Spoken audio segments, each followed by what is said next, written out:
Okay. Yesterday we had started discussion on the contingent valuation method.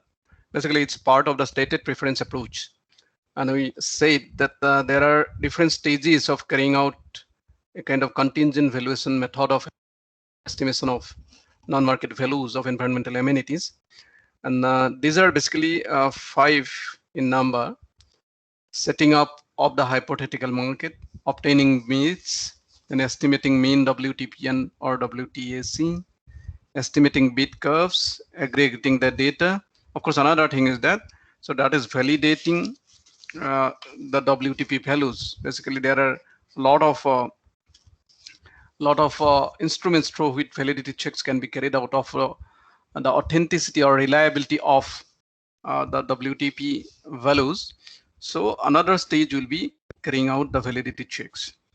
So we discussed about how the hypothetical market is set up and how bids can be obtained with the help of different payment methods. And we also talk about kind of estimation of the WTP. Basically, that means willingness to pay, the mean value of the willingness to pay. Of course, although we are talking about WTP only, we are also equally giving the emphasis on WTAC. So both the things might be similar. In the case of WTP, so we are trying to estimate preferences of the people to pay for a perceived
Sir, you are on mute.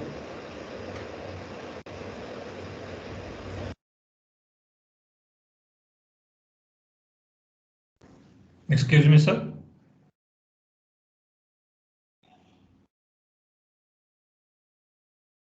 So you are muted.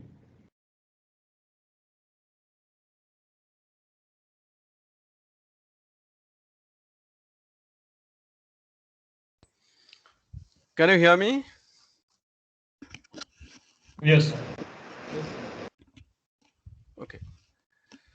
So what I was talking about is that you see there are different stages in the CVM survey, and one of the important stages is the estimation of WTP value. And this estimation of WTP value is mostly done with the help of the mean value. But mean value is kind of influenced heavily by the extreme values. So if something is very small or something is very big, so these extreme values might either pull down or pull up the mean values.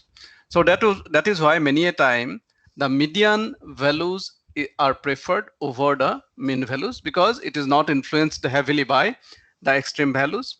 And also from the political point of view, okay, so from policy and from political point of view, that can be better. In a sense, that is not influenced more by the extreme values.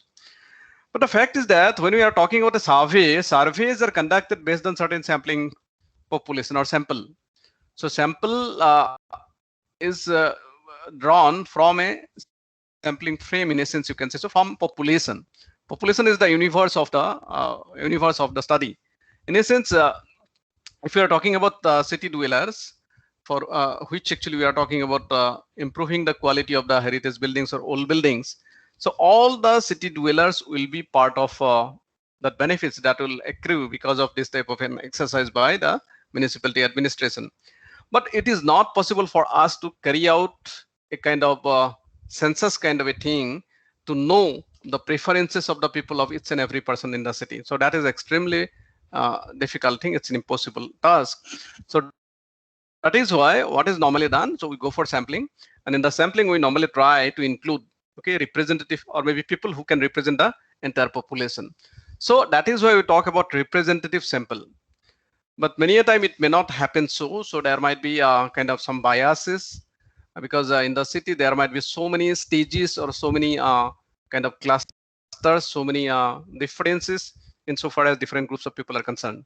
So if these are not properly taken care of, then obviously kind of the samples may not be proper representative.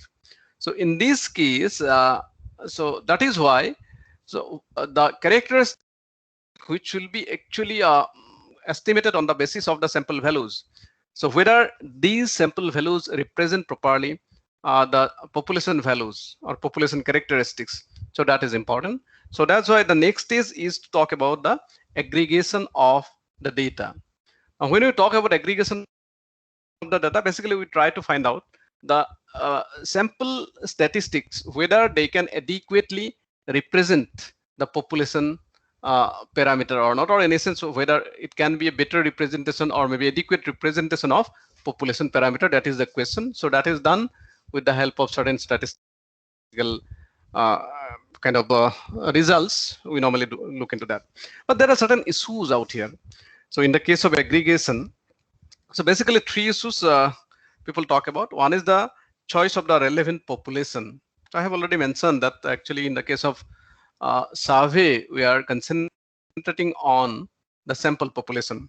Now, how representative that sample population is, that actually means in fact decides how statistically robust the sample statistics will be. So the aim here is to identify either all those people whose utility will be significantly affected by the action, because when we are talking about the kind of improvement in the heritage buildings in the city, so probably we try to find out the utility of all those people whose utility will be significantly affected by this restoration work which is proposed to be carried out, right? So that is one thing. And secondly, it might be for all those within a relevant political boundary who will be affected by the action. It might so happen that we are talking about everybody in a particular political boundary. So it may not necessarily be a group of people for whom actually this exercise has been carried out. So these type of questions will be there. So whether we think about including everybody in a particular boundary, if we are talking about a municipal administration, whether it is the entire city municipal administration area, or whether it is for those people only who will be having a direct impact or benefit or maybe kind of direct influence of the action by the city administration for improving or maybe kind of improving the quality of the heritage buildings in the city. So that is just an example. There might be many other similar exercises which might have its their influences on the utility of the people. So two things. One thing is either we can consider all the people residing in a particular political boundary whose utilities might be affected by this particular action, or secondly, we might think about only the particular group of people, so whose utility might be affected because of this action. So this is one thing. And the second thing is kind of moving from the sample mean to a mean for the total population. As we have already pointed out, this may not be a very easy task to carry out, because sample mean or sample, if it is not drawn uh, in a proper way or carefully, which can represent the population characteristics, then the generalization made based on the statistical or maybe sample mean or sample values may not be representative of the population values or population characteristics. So we need to find out how best we can carry out this one, because ultimately whatever mean WTP or other values we can arrive at from the sample statistic will normally be projected as the WTP of the entire group of people for whom the study is being carried out. Thirdly, the question of choice of the time period over which benefits should be aggregated. Now, many actions are there, so for which the benefits will be spread over a period of time. Okay, so for example, if we are talking about restoration of heritage buildings in a city, the benefits are not one-time benefits for only the people in a particular area, or maybe it might not be confined to a particular calendar year. So it might spread over a period of time. Now, if it spreads over a period of time, how to evaluate the benefits of the future periods in current period? Probably you know about that, no? So we talked about present value of benefits and cost in case of natural resources, in case of degradable, non-renewable natural resources. So we talked about that. Similar kind of an exercise might be carried out for this type of a thing as well, where we are talking about aggregating the benefits over a period of time. Okay. If the present value of environmental benefits flows over time, so if that is of interest, then benefits have to be discounted, and that discounting rate, we know normally we take into account that rate of interest, and so that is taken into account to estimate the present value of the benefits. Okay, so that is another thing which has to be taken into account. But whatever that may be, the basic idea is that this WTP mean value, which is actually estimated based on the sample values on the variables, so this have to be projected as the measure of the population, means big population as a whole as well, right? So these are mostly the stages, and after this is carried out, we'd also like to see how different socioeconomic factors might have an impact on the WTP values or WTAC values. Already I pointed out that in the data collection process, in the CVM technique or CVM process, data are collected regarding various socioeconomic factors like literacy rate, overall education, then income level, occupation, okay, so many other things, family structure, all those things will be collected, and that is all these factors might have an impact on the WTP or maybe kind of preferences of the people out there. So other things remaining constant, people with higher education might be expected to express higher willingness to pay for improvement in the environmental quality. Similar is the case with income. Other things remaining same, higher income group people might be expected to express better preferences or higher preferences for willingness to pay for kind of improvement in the environmental quality. So these are the things which can go a long way in taking decisions or policy decisions regarding, okay, kind of preservation of environment or maybe improving the quality of environment. So that's why that is another stage which we need to look into. Overall values, so how this WTP values will be varying based on different other variables, so that is to be looked into as well. But finally, we need to look into the issues of validity checks. We might have constructed or we might have estimated the WTP or WTAC values, but how robust or how effective or how good these values are, so these are to be tested. So there are a number of validity checks which can be resorted to look into this issue. So some of the test validity checks that have emerged to take care of these issues are something like this. One is known as scope test. One is the convergent validity.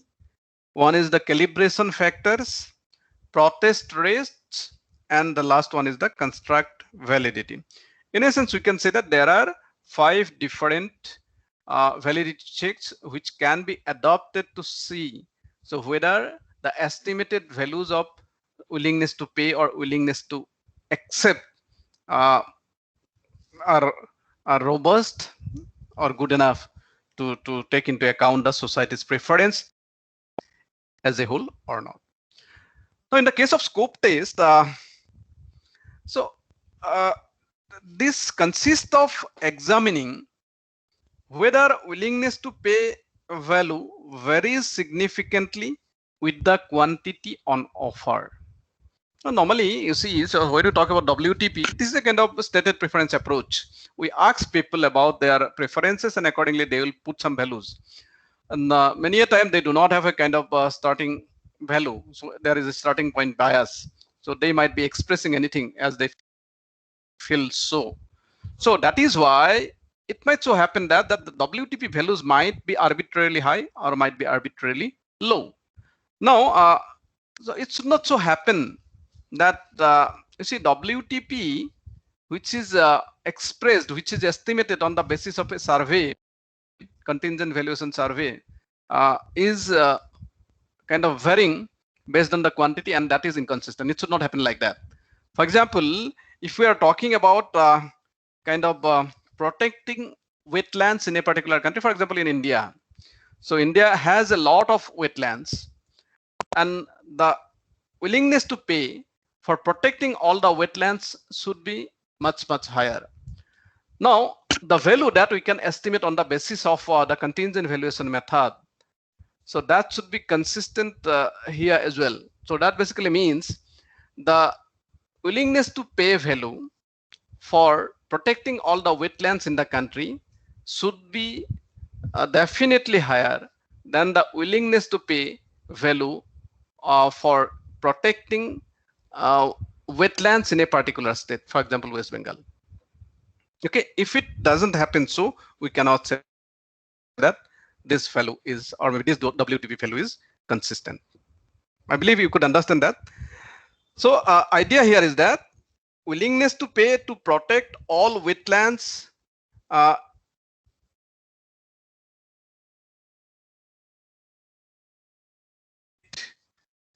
wetlands in a particular state. Okay, so if that doesn't happen, we cannot consider this WTP value to be robust and consistent. So that is one thing. Second thing is the convergent validity. Now here, a convergent validity is a test for whether willingness to pay for a given environmental quality change estimated using contingent valuation method is significantly different from willingness to pay for the same change using some other technique. Basically, it means that we can find out kind of value for the same thing using different methods, one being the contingent valuation method. For example, we can talk about a kind of travel cost method also, which might help us in actually giving some kind of values for a particular walk. So now, if we find that the WTP, which is estimated with the help of CVM, and the value from the travel cost method are quite different, then probably we can say that so the WTP value that we have got from CVM may not be very consistent. So that gives us a scope to compare between the values for the same thing using two different methods, and this should not vary significantly. If it varies significantly, probably there can be a lot of question about the validity and effectiveness of the method that is being used for estimating the value for the product or service in question. Okay. Calibration factor addresses a fundamental weakness of the contingent valuation method. as I have pointed out, that weakness is that the values stated in the case of CVM are hypothetical commitments. These are not real ones. A calibration factor is normally calculated by comparing a willingness to pay value obtained from a CVM survey with a comparable real commitment, normally which is obtained through experimental economics methods.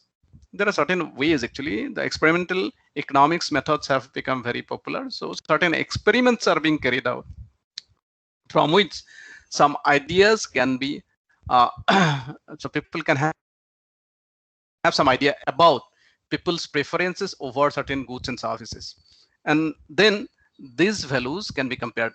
One value is WTP from CVM and the other is from the experimental economics. Now, if the WTP obtained from contingent valuation method is found to be higher than the willingness to pay, which is actually carried out with the help of certain experimental economics method, then obviously there will be some doubt on the contingent valuation estimate. So, so obviously it will see whether the results will be robust or very much consistent or not. So by applying this method again, we can find out the robustness of the results which is obtained through CVM survey. Of course, we should keep it in mind that in the case of environmental goods and services, we do not have a kind of proper market values. So which is why CVM technique is being used. So that is a non-market valuation method.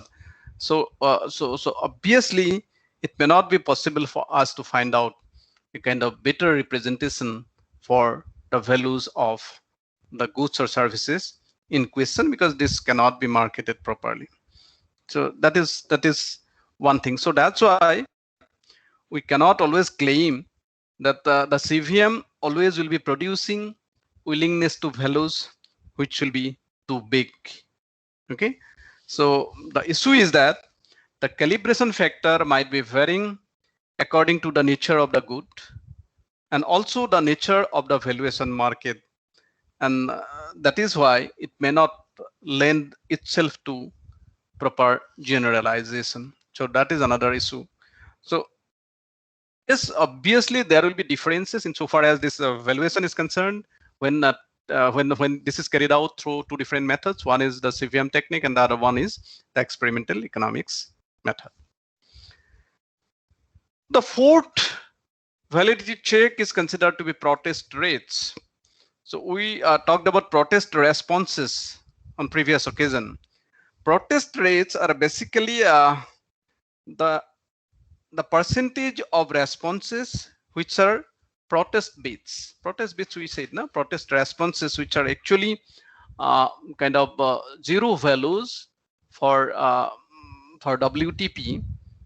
So basically on certain other grounds, not necessarily on the basis of their capacity or something like that. So they might feel that morally it is not okay, it is not their responsibility to pay something for protection of environmental quality, because it is the responsibility of the government as such.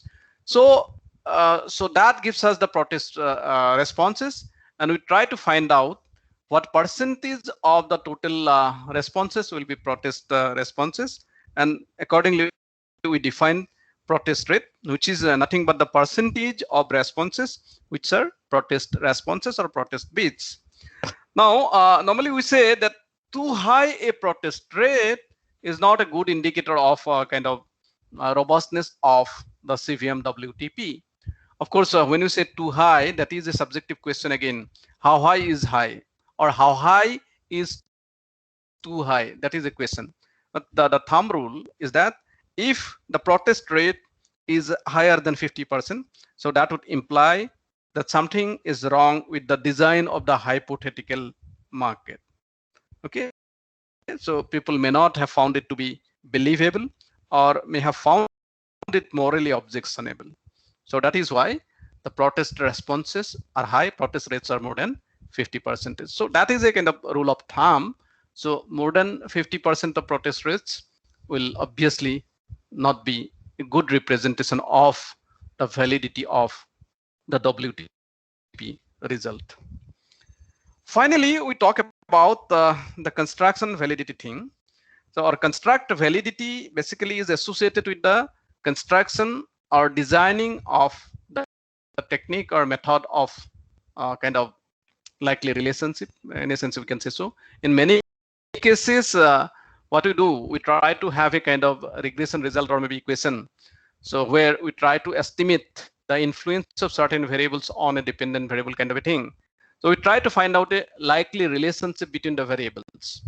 For example, we are saying that other things remaining same, the highly educated people might be more interested to pay a higher amount for protection of the environment. So that is a kind of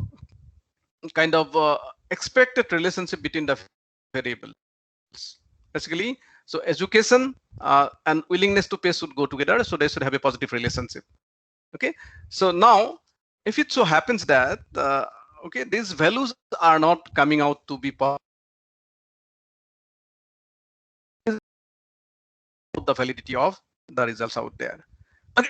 Basically, it means that the parameters with kind of expected signs should be in fact valid in the case of this WTP estimates that we are having out there. Okay, is that for many of the independent variables, it's not very easy to find out a priori relationship between the variables, means the independent variable and the dependent variable.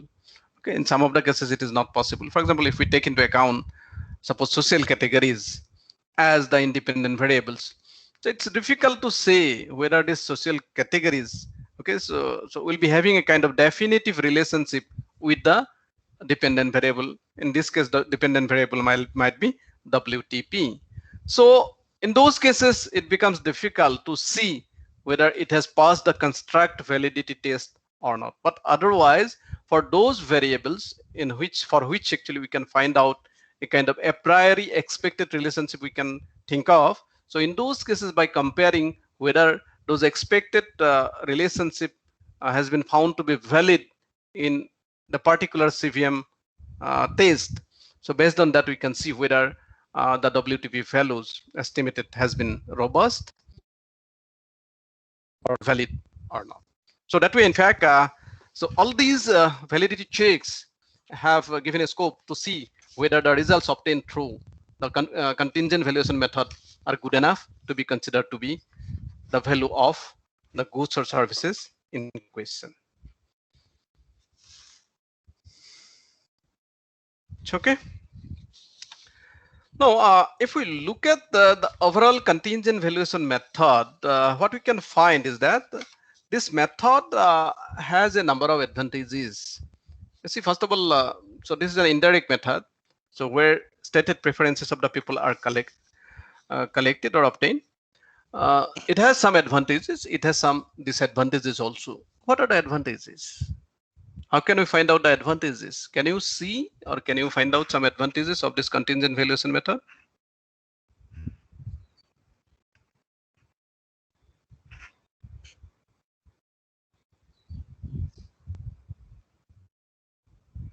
Any response to this?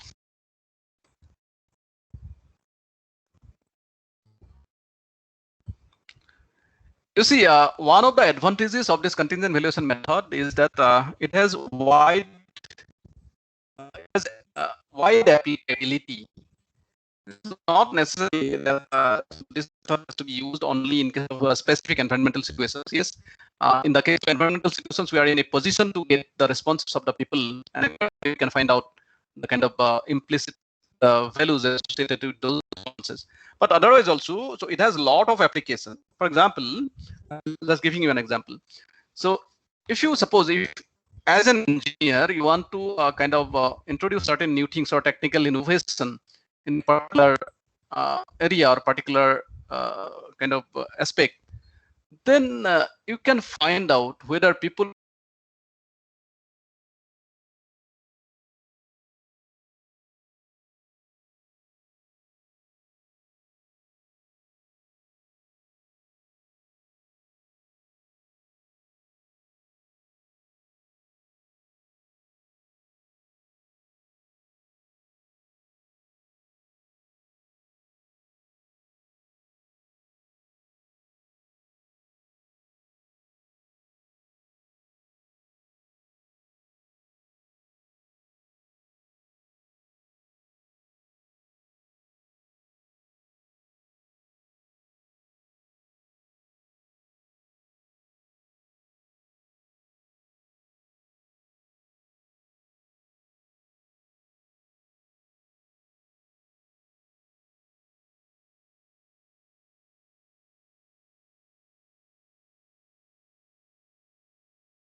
Students, can you hear me now?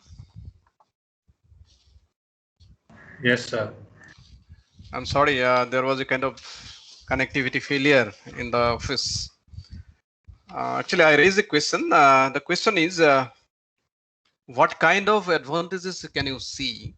And in that case, I say that you see, so it has wider applicability. So I was trying to give you an example. For example, if you develop a kind of better technology or method for purifying water or drinking water, for which actually probably the people have to kind of fit a machine in their water purifying system to get better quality water. Now, you need to know whether people will be willing to accept that the technology, because ultimately if they have to take or adopt the technology, so they also have to pay something for that, because increased environmental quality or water quality will come at a cost for them. So whether they are willing to pay or undertake that cost on their own or not. So if we do not know whether the intended beneficiaries will be interested in making payment for that, then probably it will be difficult for us to take the technology to the intended beneficiaries. So in that case, so the company or maybe the innovator who will be interested in knowing that, so he can take up or carry out a CVM survey amongst the intended beneficiaries and collect the necessary information. And this information might form the basis of the policy decisions for making that instrument available across different categories of beneficiaries. Now, if it is a kind of instrument which should be made available for different categories of people, then accordingly, the supplier has to take a call on the capacity of the people and what kind of intervention should be made regarding the cost of production of these machines. So that way, in fact, CVM technique can help. So it's not necessarily the valuation of the environmental quality. For other things also, this has wider applicability. The questionnaires, which are normally kind of administered in collecting responses from the beneficiaries, can be designed in a way that the researcher can gain some insights into why people value the environmental good and how the valuation changes if the uncertainty surrounding the supply of the environmental good changes. Of course, so you have a number of things to be taken into account. So you can always look into the possibility of designing the questionnaire based on the availability of resources or maybe based on the requirement of the survey, and accordingly appropriate questions can be incorporated in the questionnaire. Sorry. Of course, there are certain limitations of the method. Some of the limitations are pointed out here. You see, the value elicited in the CVM surveys, so they are not based on real resource decisions. So they are hypothetical. So CVM normally works with what people state, but what they actually do may be different in real life situation. So they might say something, but they might act differently. For example, if they feel that their responses may influence what they actually get charged to pay, so respondents will obviously understate their willingness to pay values. Because if they feel that if they give a higher WTP values and based on which they will be actually charged, then it is better for them to understate the value and accordingly get charged a little bit lesser. That is their idea, right? So that is one thing. Similarly,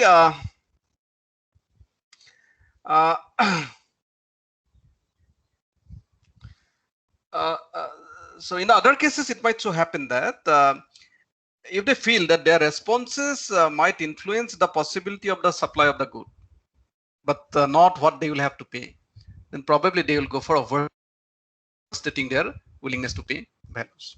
So that is again a problematic thing. In the first case, it will be understatement of willingness to pay, and in the other case, it will be overstatement of the willingness to pay. All the willingness to pay responses may not be effective as well.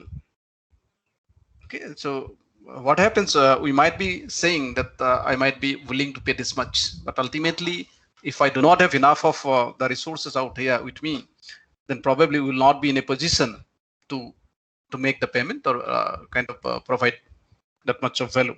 Okay, so people do not keep a part of their budget or income separately for the environmental goods.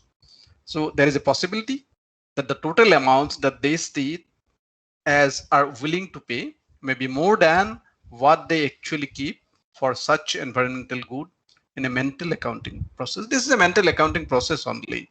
Okay, so in that case, the WTP responses cannot be considered to be effective. Okay. Another thing which can be considered to be weakness of CVM technique is that the responses of the respondents depend heavily on the information provided to them. Because you see, in the setting up of the hypothetical market itself, it is necessary that the people are provided with enough information so that they can give their decision or maybe kind of preferences based on the information. If the information is not sufficiently available, the decision taken by the people on the quality of the environmental goods and subsequently on willingness to pay will not be proper representative values. So that is why sufficient information is to be provided, and if right amount of information is not there, then the willingness to pay values which is actually obtained from the service may not be credible. So these are some of the kind of issues or problems associated with the CVM technique. Yes, we are talking about only presence of ambiguity in what people are valuing, problem of embedding.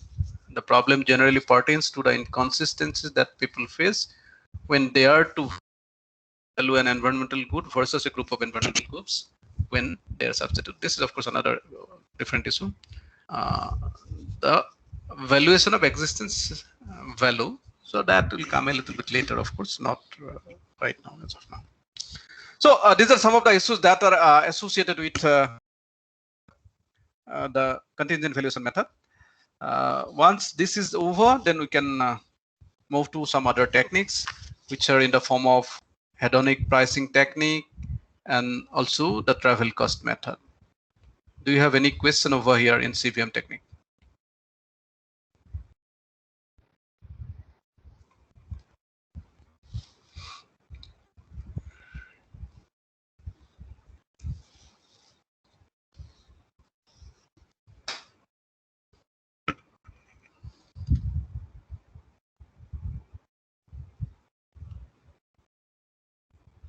Any question?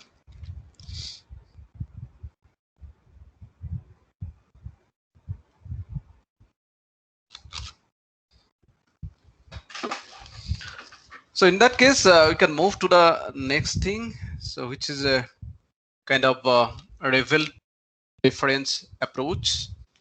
And Revel, under the head of Revel preference approach, we'll be having a number of methods. One such method will be hedonic pricing method. This approach is derived from a characteristic theory of value, which was initially proposed by Lancaster in 1966 and then Rosen in 1974. Basically, this method seeks to explain the value of a commodity as a bundle of a number of valuable characteristics. Suppose it might be the housing market, for example, we can talk about. Normally, hedonic pricing method is associated with a kind of associated private good. So here, if we talk about housing market, the house is might be a private commodity. So the value of the housing market or value of the houses, okay, so that actually might be indirectly giving us information about the value of the environmental quality. So for example, the price or rent of a house depends on a number of characteristics or attributes. For example, it might be based on the number of rooms.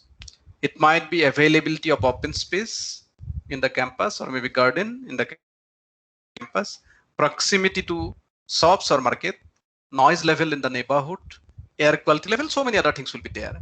So based on that, means the prices of the houses or prices of the flats, apartments will be decided.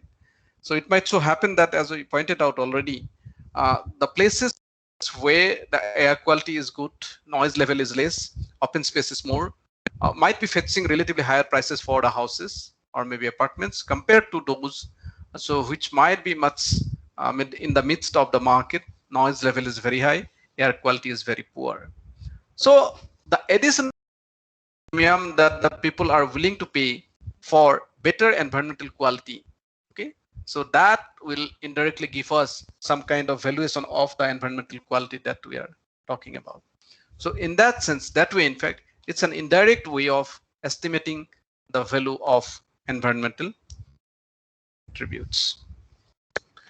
So the essence of the hedonic pricing method is that the valuation of an environmental good is done in the market for an associated private good. Usually it is the housing market, it is the private good of houses. It is assumed that the people value the private good on the basis of the attributes it possesses, of which environmental characteristics is one. For example, as we have already shown, the price or value of a house depends on several attributes. It might be the site characteristics, which might include the number of rooms, the age of the house, the size of the garden. So those things are considered to be the part of the site characteristics, right? So similarly, we can talk about the neighborhood characteristics. For example, how far is the house from the bus station?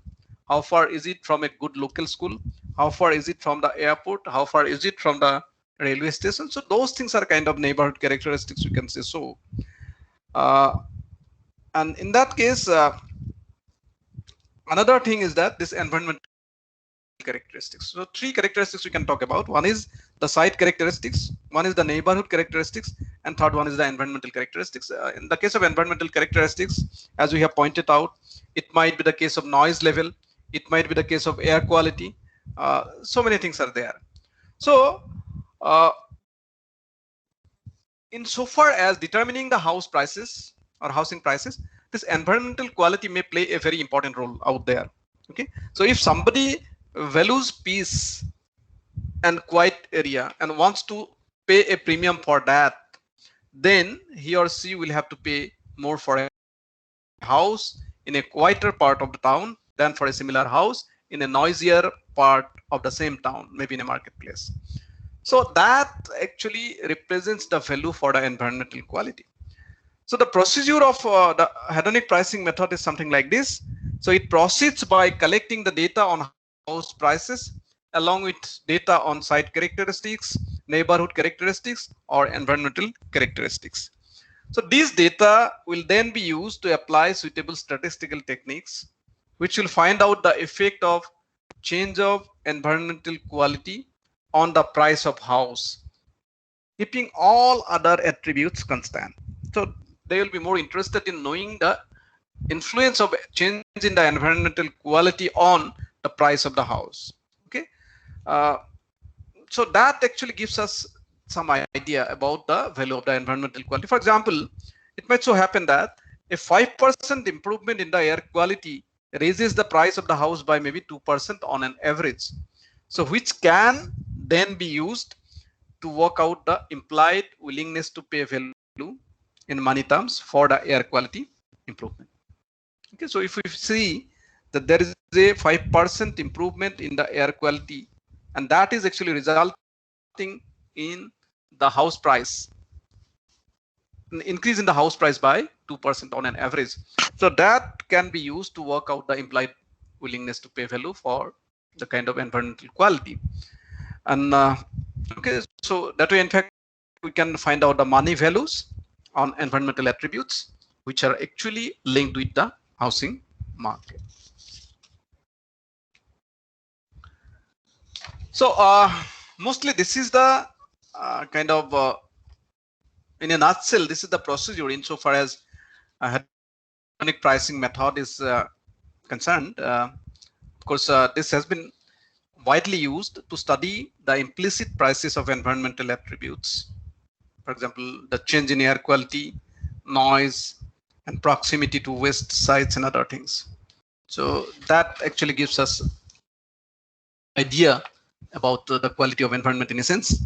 And in fact, as we can see, so this is by comparing a kind of taking into account a kind of related market for estimating indirectly the value of the environmental quality as such. Of course, there are certain limitations of this problem as well. So this process or this method as well, we'll try to look into those limitations a little bit later. But as of now, this is in a nutshell the approach where actually the indirect method is being used to find out the value of the environmental quality based on certain other markets, related markets, such as the housing market, right? Of course, there are certain problems which we can take up in the next class. That means tomorrow we'll be discussing those things along with the other kind of refill preference approach method, that is the travel cost method, which again will have different kind of features. It might be individual travel cost method. It might be zonal travel cost method. So either both these things, both these methods are to be taken into account, and we'll be trying to discuss both these methods. Okay, for now, I'd like to stop here. If you have any question, I'll be happy to take up those questions. Please pose your questions if you have any.